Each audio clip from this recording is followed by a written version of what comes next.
Have you noticed that AI writing sounds like AI writing? Let's look at one of the most common AI formulas and how to replace it with something much better. Hi, I'm Sarah Ruzinski, the Slop Doctor for Creative Pro, the essential how to resource for design professionals. It's not X, it's Y. You see this writing structure everywhere now because AI loves it. There are variations, but essentially it's a Mad Lib with two blanks. It's not blank, followed by it's blank. It's not a liability, it's an opportunity. It's not bankruptcy, it's a new beginning. It's not an STD, it's a souvenir. Something that isn't followed by something that is. So, what's the problem with this? Well, aside from screaming AI, it also is unkind to your reader. It makes their poor brain have to jump through unnecessary hoops. Let me explain. If I have a situation like this, whatever I decide to put in this first negative blank, let's say it's a strawberry ice cream cone, that's what my reader is going to pay attention to the point where they may not even notice what follows. If you think about someone who starts with, I haven't been using your IRA to gamble, I've been looking for work. That first negative statement is going to get all of the attention. In addition, AI will make that first negative red herring weird or wrong, like in this example. There is a coach for entrepreneurs who I will keep anonymous. She loves to use AI for her writing. She says things like, my confidence wasn't born from motivation or interest.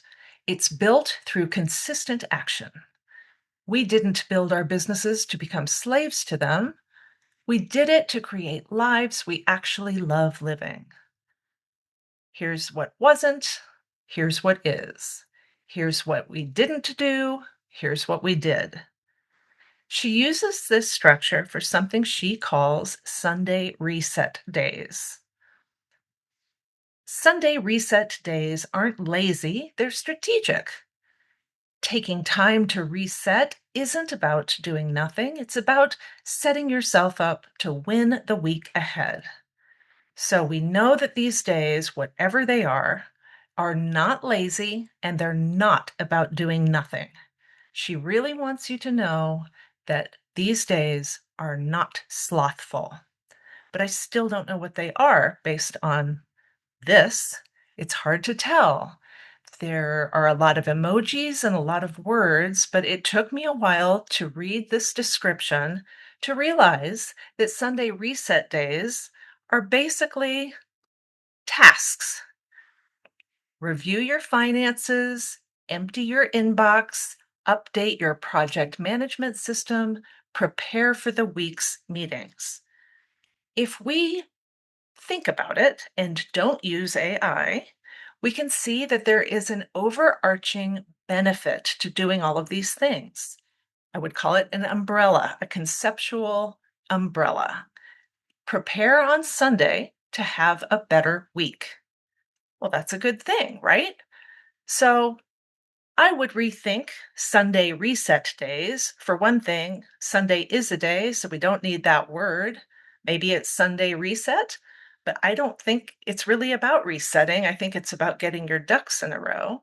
So maybe this coach could call them Ducky Sundays, or maybe she calls them pre week prep or ready set Sunday. Or maybe it's real coachy and it's get set to slay day. And she could write about it like this: Sunday is get set to slay day. Set aside a block of time to prepare for a smooth, productive week. Get on top of your money, inbox, projects, and meetings. As for your money, review what you have and what needs to go out.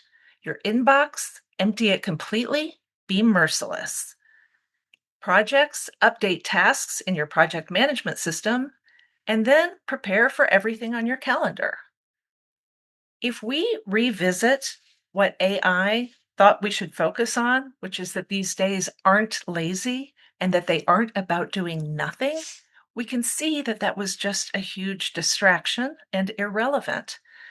So I would really consider getting rid of this formula and instead get clear on what you want your reader to understand and say it. Well, I hope you enjoyed this video. If you did, be sure to give it a like and subscribe to our channel. And for thousands more how-to articles and tutorials, visit our website, creativepro.com, and become a member today. Thanks for learning with us.